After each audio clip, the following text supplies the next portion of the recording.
বৌমা শাশুড়ির এই ঝগড়ার প্রধান কারণ হচ্ছে জেনারেশন গ্যাপ, ঠিক কিনা? শাশুড়ি এক জেনারেশনের আর বৌমা আরেক জেনারেশনের। শাশুড়ি ভাবে একরকম, বৌমা ভাবে আরেক রকম। শাশুড়ি চায় বউর উপর খবরদারি করতে, বউ চায় শাশুড়ির উপর খবরদারি করতে। এই ডমিনেটিং এর কারণে কিলাকিলি আছে না নাই? আহা, এটা ঠিক না। আমার শাশুড়ি মায়েরা যারা আছেন, প্রথমে শাশুড়ি দিয়ে শুরু করি। আমার মাইকের আওয়াজ যে ঘরগুলোতে যায়, আমার শাশুড়ি মাদেরকে বলবো, বউদের উপর অত্যাচার করবেন না।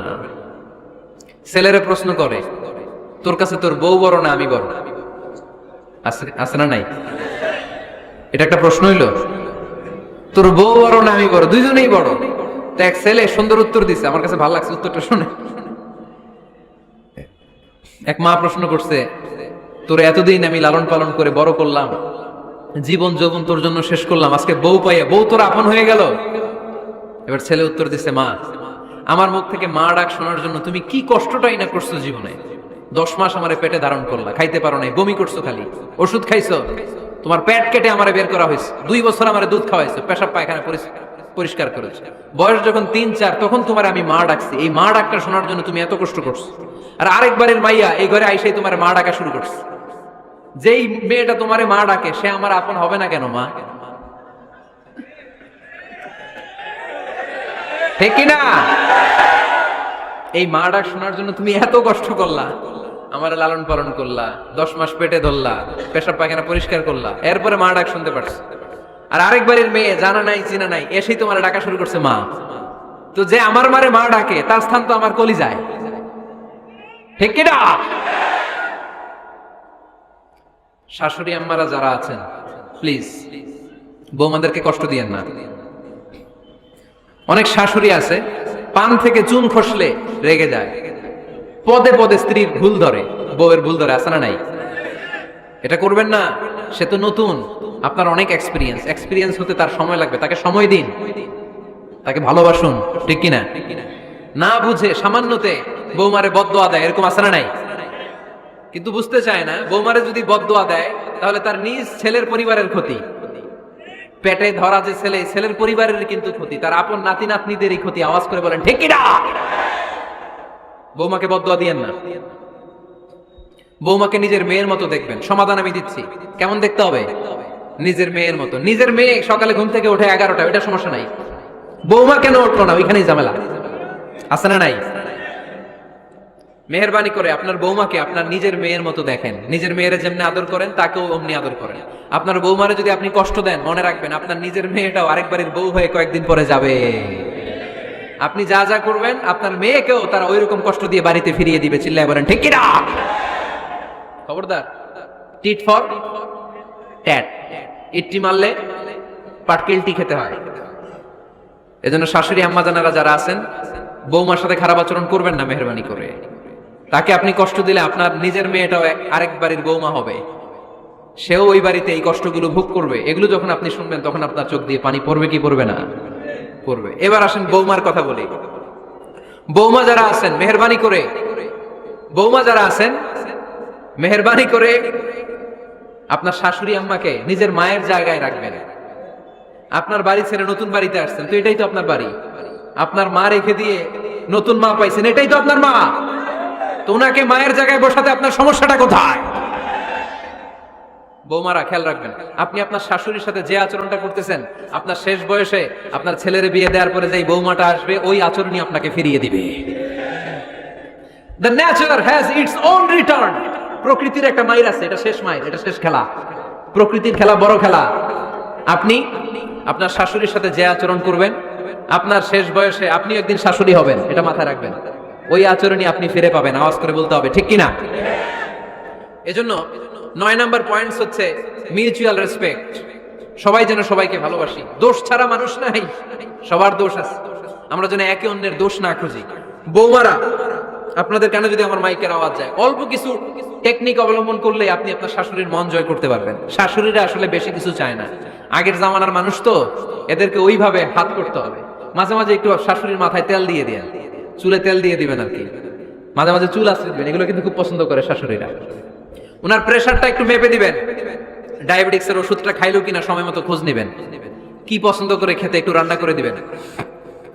যেই বক্তার ওয়াজ শুনতে পছন্দ করে ওই বক্তার ওয়াজগুলো ডাউনলোড করে শাশুড়ি আম্মাকে দিবেন, ইসলামী বই দিবেন। দেখবেন বয়স্ক নারীরা মাহফিল যেতে খুব পছন্দ করে, ওয়াজ শুনতে খুব পছন্দ করে, নবীদের কাহিনীগুলো শুনতে পছন্দ করে।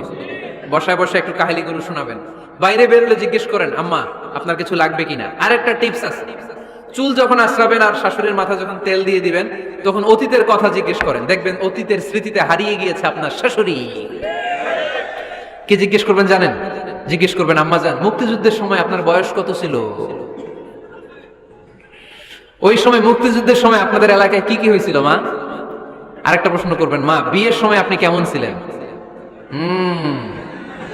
ওই দিন দেখবেন বুড়ি আর বুড়ি নাই, জুয়ান হয়ে গেছে।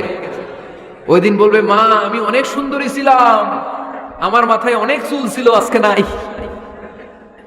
আমগো গ্রামে আমার সাথে সুন্দরী মাইয়া ছিল না। অতীতের স্মৃতিতে স্মৃতি হাতরাতে হাতরাতে তিনি হারিয়ে যাবেন। জিজ্ঞেস করবেন যে, মা শীতকালে আপনাদের দেশে কি পিঠা বানাতেন আপনি যখন ছোট ছিলেন? আপনার বাপ চাচারা কি করতো? এগুলো জিজ্ঞেস করলে উনি স্মৃতির পাতা হাতরাতে হাতরাতে চোখ দিয়ে দাঁড় দাঁড় করে ওনার পানি ঝরতে শুরু করবে। আপনার জায়গায় ওনার হৃদয়ের মনি কোঠায় এমন জায়গায় পৌঁছবে আপনার ছাড়া উনি কিছুই বুঝবে না। বৌমারা এই অল্প কিছু টিপস অবলম্বন করে আপনারা আপনাদের শাশুড়ির মনকে জয় করতে পারেন। শাশুড়ি বৌমার দ্বন্দ্ব আমরা চাই না। আমরা চাই শাশুড়ি বৌমাকে নিজের মেয়ের মতো জানুক, আর বৌমার শাশুড়িকে আপন মায়ের মতো ভালোবাসুক, ঠিক কিনা? এই মিউচুয়াল রেসপেক্টই পারে শাশুড়ি বৌমার দ্বন্দ্বকে দূর করতে আর ঘরটারে শান্তি টুকরা বানাতে। আওয়াজ করে বলেন ঠিক কিনা? কয়টা গেল? আর আছে কয়টা? দোয়া করবেন একে অপরের জন্য। দোয়া সাইয়েদনা ইব্রাহিম ফ্যামিলির জন্য দোয়া করতেন, রব্বি জাআলনি মুকিমাস সালাতি ওয়া মিন যুররিয়াতি রব্বানা ওয়া তাকাব্বাল দুআ। ও আল্লাহ আপনি আমারে নামাজ কায়েমকারী বানান, আমার কলিজার টুকরা সন্তান ইসমাইলকেও নামাজ কায়েমকারী বানান, আমার দোয়াটা আপনার দরবারে আপনি কবুল করে নেন। সুবহানাল্লাহ পড়েন। রব্বানা إني أسكنت من ذريتي بواد غير ذي زرع عند بيتك المحرم। ও আল্লাহ আমার সন্তান সন্ততি আমার ফ্যামিলিকে ধুধু মরুপ্রান্তর এই উপত্যকার মধ্যে তোমার কাবা ঘরের সামনে রেখে গেলাম, তাদেরকে তুমি নামাজ কায়েমকারী বানিয়ে দিও। গোটা বিশ্বের সব মানুষের অন্তর আমার ফ্যামিলির দিকে আল্লাহ তুমি ঝুঁকিয়ে দিও। ওয়ারযুকহুম মিনাস সামারাত, ফলমূল দিয়ে আল্লাহ তুমি তাদেরকে রিজিকের ব্যবস্থা করে দিও। তার মানে সব নবীরা তাদের পরিবারের সদস্যদের জন্য দোয়া করতেন কি করতেন না? আবার কোরআন আমাদেরকে শিখালো, রব্বানা হাব লানা মিন আজওয়াজিনা ওয়া মিন যুররিয়াতিনা কুররাতা আ'য়ুন ওয়াজআলনা লিল মুত্তাকিনা ইমামা। ও আল্লাহ এমন নেককার সন্তান এমন নেককার স্ত্রী আপনি আমাকে দান করেন যাদের দিকে তাকালে আমার চোখ দুইটা ঠান্ডা হয়ে যায়। চক্ষু শীতলকারী স্ত্রী দেন। বিয়ে যাদের হয় নাই ইয়াং ছেলেরা এই দোয়াটা করবা। বিয়ের জন্য দোয়ার দরকার আছে না নাই?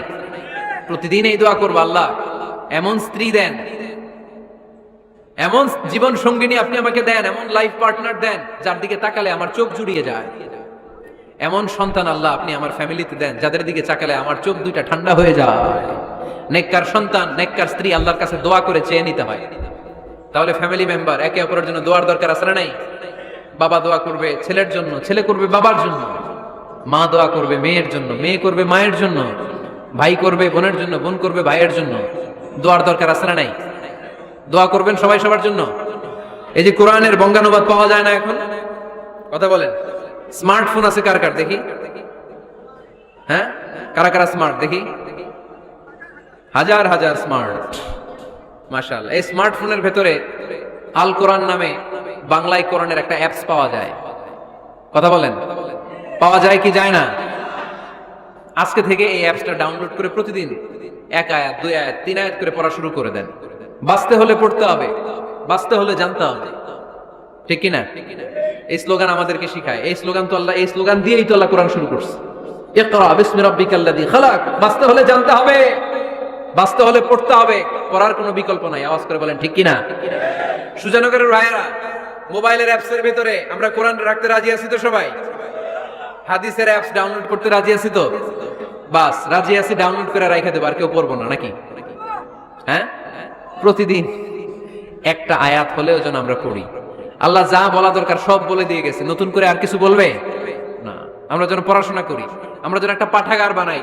আবারও কখনো আসার সুযোগ হলে আমি জিজ্ঞেস করবো, যদি আমার মনে থাকে যে আপনাদের পাঠাগার আছে কার কার ঘরে, সেদিন সবার হাত তুলতে হবে। এমনি পারা যাবে তো? আল্লাহ তুমি তৌফিক দাও।